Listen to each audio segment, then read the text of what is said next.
Изпратите до Европската унија, напредуваме ли во реформите?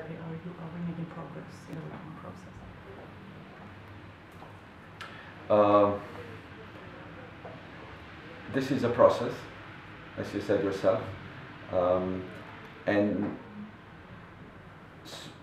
this is a process. So yes, the reforms have started.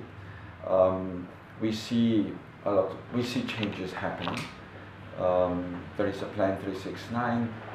There are certain laws that were delivered to the Parliament. There are some planning regarding the how to deal with the wiretapping material equipment from UBK. There is a planning how to do the tendering for the positions in independent institutions. So yes, I think the process has started, but it is a process, and we want to see continuing commitment of the government or all institutions, including the Parliament and all parties, toward the reform processes. I think we started well, but we are looking forward for all future deliverables from the institutions here. And then if this will continue to happen, I'm pretty sure that we can look forward to next year and our relationship next year.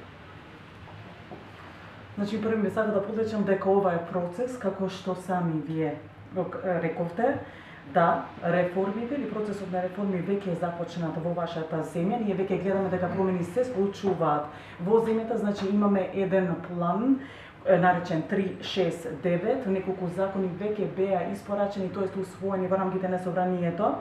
Исто така има план, јасен план како да се справат институциите со прислушкуваните материјали, исто така и со самата опрема која што веќе постои во рамките на УБК, исто така постои план за давање на јавен оглас за пополнување на институции на работни места во самите независни институции. Исто така, значи, гледаме дека овој процес на реформи продолжува, тоа што би сакале ние како Европска унија да видиме, да постои посветеност од страна на владата која што ќе продолжи и понатаму посветеност која што ќе биде споделена не само од владата на земјата, туку исто така и од собранието и од политичките партии во земјата, така да мислам дека овој процес на реформи е започнат добро и ние се радуваме на продолжување на овој процес на реформи. Се разбира дека треба од самите државни институции да има испорачување на резултати и ако продолжат институциите со испорачување на овие резултати, се разбира дека тоа ќе има позитивен ефект врз самите односи помеѓу Европската унија и земјата следната година.